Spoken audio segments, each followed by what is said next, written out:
If you've ever tried pulling a max charger out of the wall, you may have had a small piece of it detached.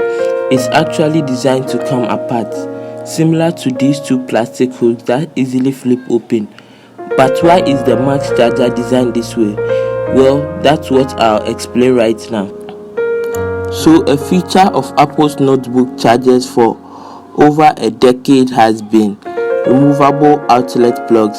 It used to make more sense why the capability existed when MacBooks still included extension cables in the box, since users could simply pull off the charger plug and slide on the extension cable, delivering about 2 meters of additional length for users, whilst retaining a seamless design that isn't possible when using traditional extension cables.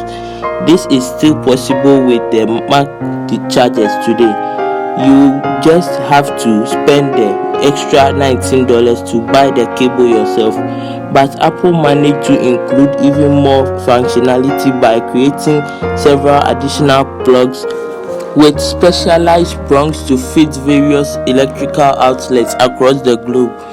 They are bundled together in Apple's $29 World Travel Adapter Kit and allow the Mac charger to function seamlessly no matter what country you are in. So instead of using bulky and complex international adapters, you can simply switch out the plug and enjoy the same charging experience as in your home country. But what about these two hooks on the other end of the Max charger?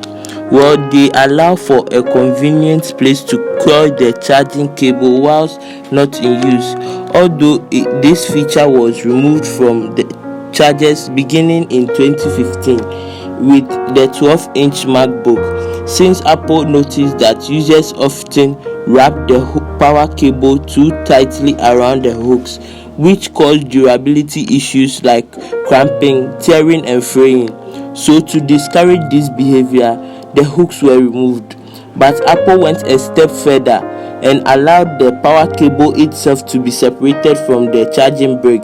So if users happen to break the cable, they only had to spend $19 to replace it, instead of purchasing an entirely new charger which used to cost about $80. This is Emmanuel from All Things Tech. Thanks for watching till the end, and I'll see you in the next video.